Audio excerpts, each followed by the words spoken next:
Anybody can criticise anyone. উপরওয়ালা যদি সম্মান দেন তাহলে তো ওই সম্মানকে আটকায় রাখতে পারবেন না। পাক্কা 451 দিন পর আনুষ্ঠানিক সংবাদ সম্মেলনে মাহমুদুল্লাহ রিয়াদ শেষবার এসেছিলেন আন্তর্জাতিক টি-20 ক্রিকেটকে বিদায় জানাতে। জয়ের নায়ক বনে এবার এলেন ভেতরের কিছু চাপা কষ্টের কথা শোনাতে। এক ম্যাচ আগেও ট্রল নানা নেতিবাচক আলোচনায় ঘিরেছিলেন রিয়াদ। একদিনের ব্যবধানে পাল্টে গেল গল্প। দুর্দান্ত ব্যাটিংয়ে তার উইলো দেখে 16 বলে ম্যাচ উইনিং 34 রান। কৃতজ্ঞতা সৃষ্টিকর্তার প্রতি, সঙ্গে কিছুটা অভিমান তার কণ্ঠে। আমার কাছে মনে হয় সব কিছুরই একটা লিমিট থাকে এবং অ্যাট টাইমস আমি বিশ্বাস করি যে ওই লিমিটটা সবাই ক্রস করে ফেলে। অনেক প্লেয়ার এই ক্রিটিসিজমটা অনেক সময় তাদের হয়তোবা একটা বলেও হয়তোবা কিছুটা চির ধরায়। বাট দিন শেষে তো আপনি জানেন আপনার কতটুকু অ্যাবিলিটি আছে এবং আই ট্রুলি বিলিভ যে কেউ যদি তার কাজের প্রতি বিশ্বাস রাখে, সৎভাবে কাজ করে, today or tomorrow Allah result দেবে।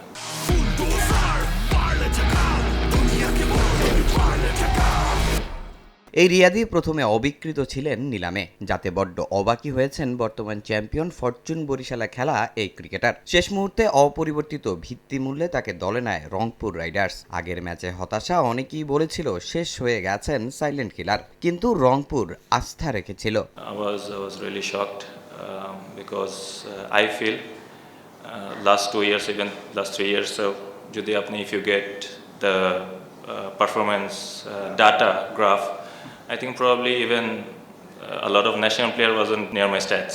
I really want to thank Ishtiaq ভাই এবং Rangpur Riders franchise because they have given me that opportunity. 40-এ পা দেয়া রিয়াদ অনেকটা অভিমানী আন্তর্জাতিক ক্রিকেট থেকে সরে যান অনেক দূরে। তাই প্রশ্ন আসি, বিপিএলে আর কতদিন দেখা যাবে সাইলেন্ট কিলারকে? বিপিএল এর ফাইনাল হচ্ছে 23rd, তো ওইটার পরে ইনশাআল্লাহ I have approximately 10 to 11 months to think. Sylhet টাইটান্সকে হারিয়ে জয়ের ধারায় ফিরেছে রংপুর রাইডার্স। তবে সিলেটের মালিক পক্ষের ফাহিম আল চৌধুরীর মন্তব্যে ফ্র্যাঞ্চাইজিটির সবকিছু বয়কট করেছে গণমাধ্যম কর্মীরা, যদিও সেটা জানতেন না মিরাজ। আমি সম্পূর্ণটাই অবগত ছিলাম না, যেহেতু তিনি আমাদের একজন উপদেষ্টার সম্মানীয় মানুষ এবং অবশ্যই আমি চেষ্টা করব তার সাথে কথা বলার জন্য। তামিম হোসেন, সময় সংবাদ।